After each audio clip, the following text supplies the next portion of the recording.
నమస్తే, welcome to Sakshi sports. నేను మీ కృష్ణబాల.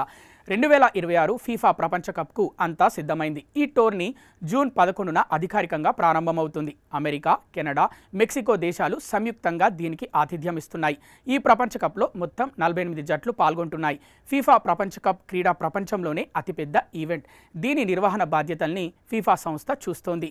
కాగా ఈసారి ప్రైజ్ మనీ రికార్డు స్థాయిలో ఉంది. టోర్నీ మొత్తం బహుమతి సొమ్మును ఫీఫా భారీగా పెంచింది. ఇది క్రీడా ప్రపంచంలోనే అత్యంత ప్రతిష్టాత్మకమైన ఈవెంట్. 2022 ఖతార్ వరల్డ్ కప్లో మొత్తం ప్రైజ్ మనీ $440 మిలియన్. ఇప్పుడు అది $655 మిలియన్ అమెరికన్ డాలర్లకు పెరిగింది.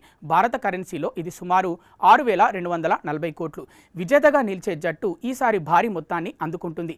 విజేత $50 మిలియన్ తీసుకుంటుంది. భారత రూపాయల్లో దీని విలువ సుమారు 476 కోట్లు. గతేడాది విజేతకు $42 మిలియన్ మాత్రమే దక్కాయి. ఈ పెంపు ఆటకు మరింత ఆకర్షణను తెచ్చింది. ఫీఫా తన ఆర్థిక పంపిణీని ఇప్పటికే ప్రకటించింది. అంతేకాదు, రన్నరప్కు కూడా భారీగానే దక్కుతుంది. రన్నరప్కు 314 కోట్లు, మూడో స్థానం నిలిచిన జట్టుకు 276 కోట్లు, నాలుగో స్థానానికి 257 కోట్లు, 5 నుంచి 8 స్థానాలకు 181 కోట్లు, 9 నుంచి 16 స్థానాలకు 143 కోట్లు, 17 నుంచి 32 స్థానాలకు 105 కోట్లు, 33 నుంచి 48 స్థానాలు 86 కోట్లు అందుతాయి. ఫీఫా వరల్డ్ కప్ అర్హత సాధించిన ప్రతి జట్టుకు ప్రత్యేక మొత్తం అందుతుంది. క్వాలిఫికేషన్ కోసం $10 మిలియన్ ఇస్తారు. జట్టు తయారీ కోసం మరో $2.5 మిలియన్ ఇస్తారు. చివరిగా నిలిచిన జట్టుకు కూడా మంచి మొత్తం దక్కుతుంది. ఆ జట్టు $21.5 మిలియన్ తీసుకుంటుంది.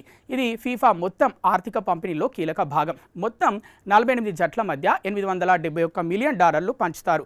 భారత కరెన్సీలో ఇది దాదాపు 8,299 కోట్లు. ఈ గణాంకాలు ఫుట్బాల్ ఆర్థిక శక్తిని చూపిస్తున్నాయి. ఇంత భారీ మొత్తాన్ని పంపిణీ చేయడం ఆటకు పెద్ద ఊతం. ప్రపంచవ్యాప్తంగా దీనిపై ఆసక్తి పెరుగుతోంది. క్రికెట్ ప్రపంచ కప్తో పోలిస్తే ఇది చాలా ఎక్కువ. 2023లో జరిగిన క్రికెట్ వరల్డ్ కప్ మొత్తం ప్రైజ్ మనీ $10 మిలియన్ మాత్రమే. ఇది ఫీఫాలో చివరి స్థానం నిలిచే జట్టు కంటే కూడా చాలా తక్కువ. క్రికెట్ విజేత ఆస్ట్రేలియాకు $4 మిలియన్ దక్కాయి, అంటే 33 కోట్ల 24 లక్షల రూపాయలు.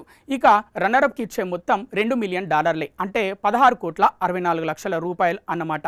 ఇండియాకు $2 మిలియన్ లభించాయి.